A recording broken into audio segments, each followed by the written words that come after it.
What's going on, Pathways Church? I'm Jake Collins, your middle school pastor, and I'm excited to join you this week for our daily dose. This week, I'm sharing with you 5 lessons that I've learned from ministry leaders in my life prior to landing here at Pathways.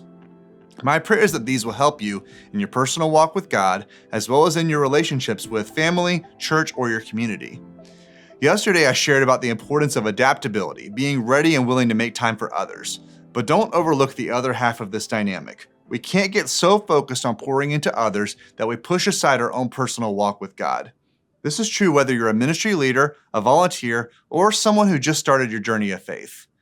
The conversation about mental health has exploded in recent years, and that's a great thing. Mental health can and often does connect to what we might call spiritual health or ministry health. Coming out of COVID, I found myself in a less than optimal place when it came to all of these. I had tried to maintain as many things as possible during quarantine while also adding new things.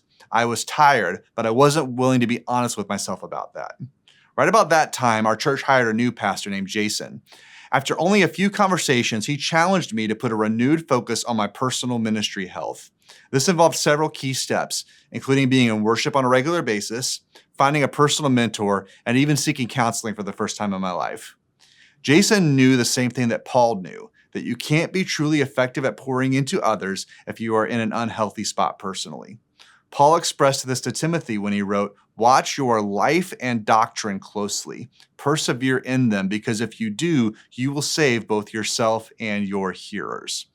It's important to note that Paul is talking to Timothy in a pastoral context, but the principle here is relevant to any of us who are actively ministering to people. Burnout is a very real thing, and it affects not only us, but the people who we are called to serve. Well, how can we take steps to prevent this? I would offer us all 3 key pieces of advice. First, make it a priority to worship with God's people on a consistent basis, even if you can't do so every week.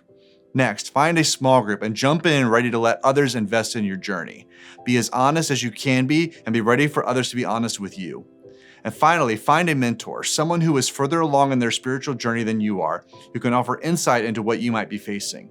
I'm grateful for the mentors in my life who have done this for me.